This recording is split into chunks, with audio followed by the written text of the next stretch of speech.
was initially scheduled to take place at my old primary boarding school, Lavant House. So as you can imagine, a whole load of memories flooded back.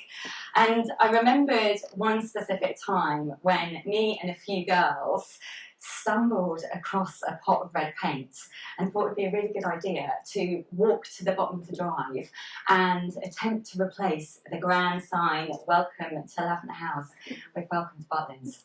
Yeah, so needless to say, we didn't get very far. But this memory made me think that we would have done anything for some fun when we were at school. But instead, we were sitting and conforming and learning about subjunctives and prepositional phrases and units of measurement, all of which are important. And I know that school can't be all the fun of a seaside holiday camp, but I question whether we are encouraging the most beneficial skills needed for the future. I think that we are so obsessed with league tables and fixated on grades that I think it can obscure the development of a critical skill we all need, both in our personal lives and our professional lives, and that is how we communicate and connect. So I've managed to dig up some old school reports from my time at Lavant House, and I've created 2 pages. So the first page highlights my academic ability, and I was pretty much getting B's, B pluses all the way through. Probably went down a little bit after that. Then the second page that I've created highlights something different. This is more my personality. So these are comments that were made by my house mistress, my head mistress, and my form teacher. And I've just specifically highlighted the word nervous that you saw because I was really nervous. And I found this really frustrating because I knew that I had a voice and I knew that I could be brave, but I just couldn't when I walked into the classroom. I would get these surges of anxiety. And my way of dealing with this was to sit at the back of the class, put my hand in front of my face and just pretend to be invisible. So I was doing well academically, but I was not developing as a confident communicator at all. Things improved a little when I went to the local state school at the age of 11, and a teacher took me aside after a couple of years and she said to me, "You don't speak up in class and you get really nervous if I ask you a question." She said, "Why don't you audition for the school play?" So I was quite tired of being known as the nervous, invisible child. So I thought, right, I'm going to go and audition for the school play. And I did, and I was so petrified and nervous that I didn't speak and I didn't get in, obviously. So a friend of mine, who's actually here today, called me about a week later. She did get in, and she definitely had more influence than me. Because she said, "I've spoken to the drama teacher and we need someone." And I said, "All right, okay, great. What is it?" And she said, "It's playing the servant." I was like, "Okay, fine. I can do this." So I played the servant in Nicholas Nickleby, and this was brilliant for me because I realised that I could speak in front of people and I wasn't actually going to die.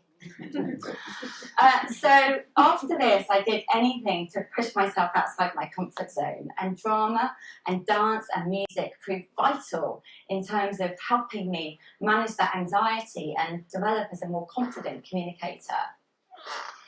But I really wanted to learn how to put my hand up in class and ask a question, or express my views clearly, or manage that more dominant personality. And I didn't learn this at school. I didn't learn it at university. So I went on a quest to find it, and I learnt this when I went to work for a corporate training and development company.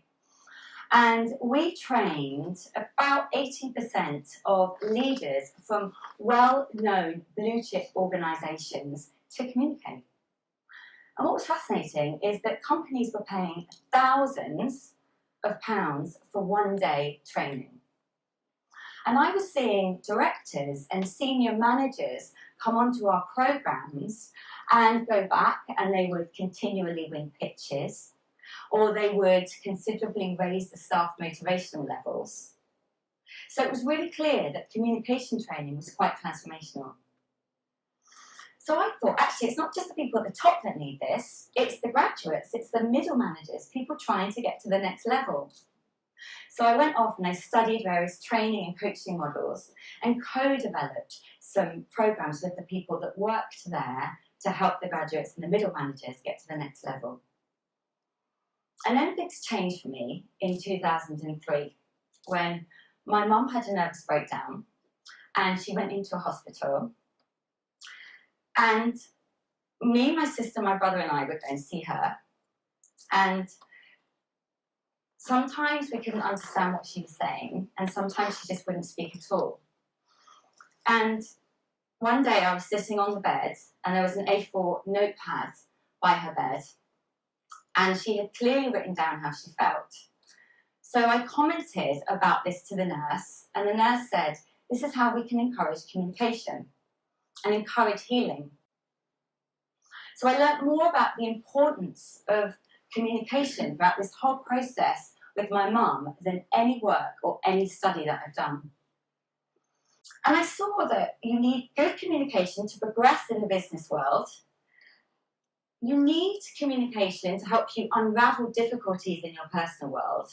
And I looked at my own challenge with communication, and it was a real catalyst for me to go out and help individuals unlock their voice and manage pressurized situations like interviews and meetings and this. And after a few months, I was meeting many people who had outstanding CVs, but they simply got too nervous when it came to, oh, hello. Right. That's right, we can cope. So they got too nervous and they found it really difficult to engage with somebody else. And so after a time, I became really interested in working on career development programs and helping young people. And in 2013, I teamed up with an organisation who go into schools and run study skills and communication programs.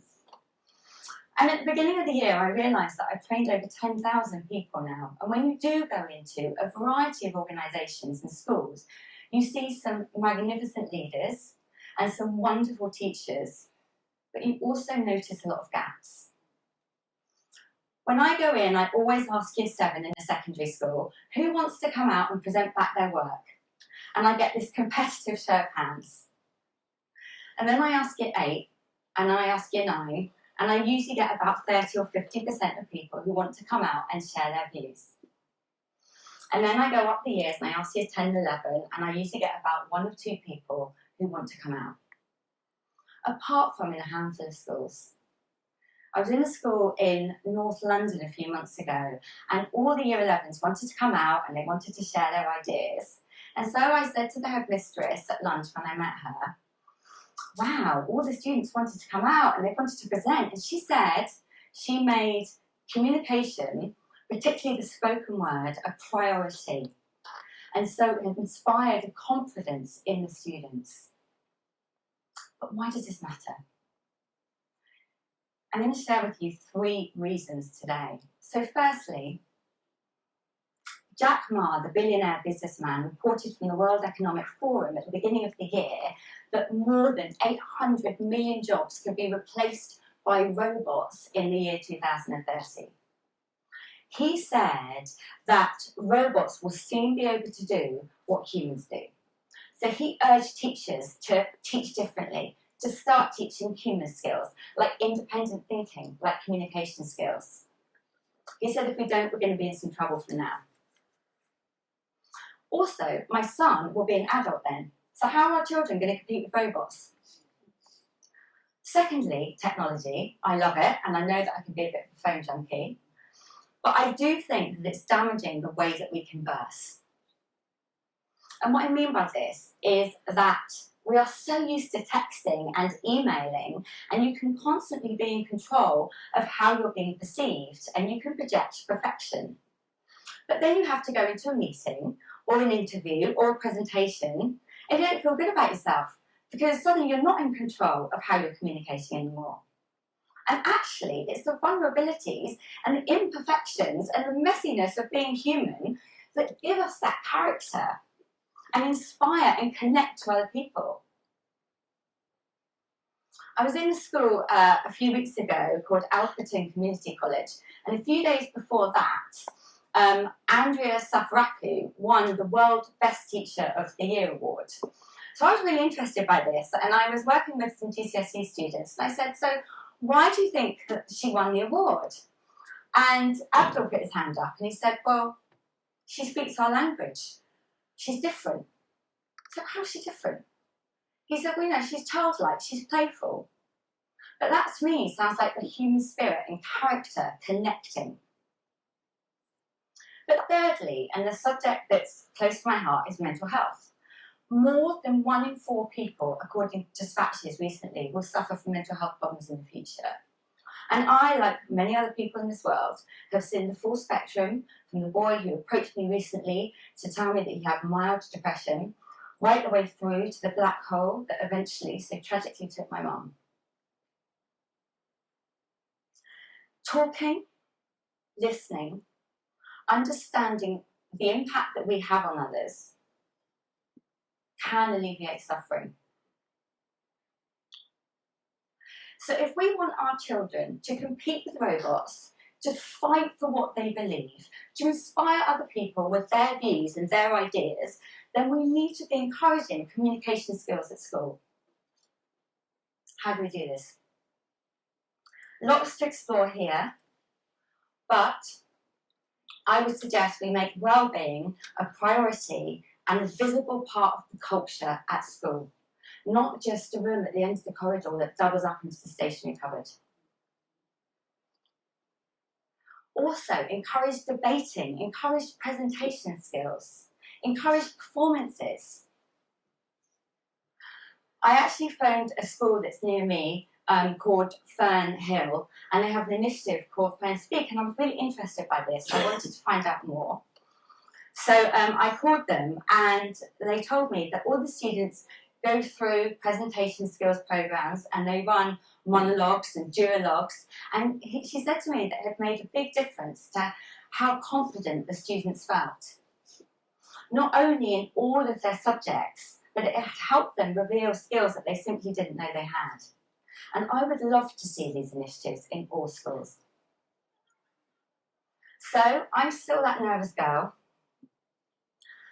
but the difference is it doesn't harm me, hold me back in any way. In fact, quite the opposite.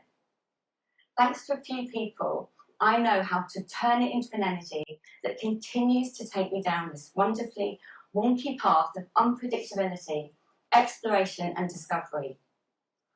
It's my only hope that my 5-year-old meets people along the way that are able to unlock his most confident voice. He came home from school a few months ago when he was only 4, I might add, and he had a badge on saying school counsellor. Yeah. Proud mummy. I said, so what does this mean, darling? Word for word. He said, I went into a meeting today, mummy, and I dipped my biscuit into the drink, and I talked about how I can make the school better. So even if he is inheriting my burning desire to bang on about improving education, at least he is learning that most valuable skill there is, to speak up and communicate. Thank you.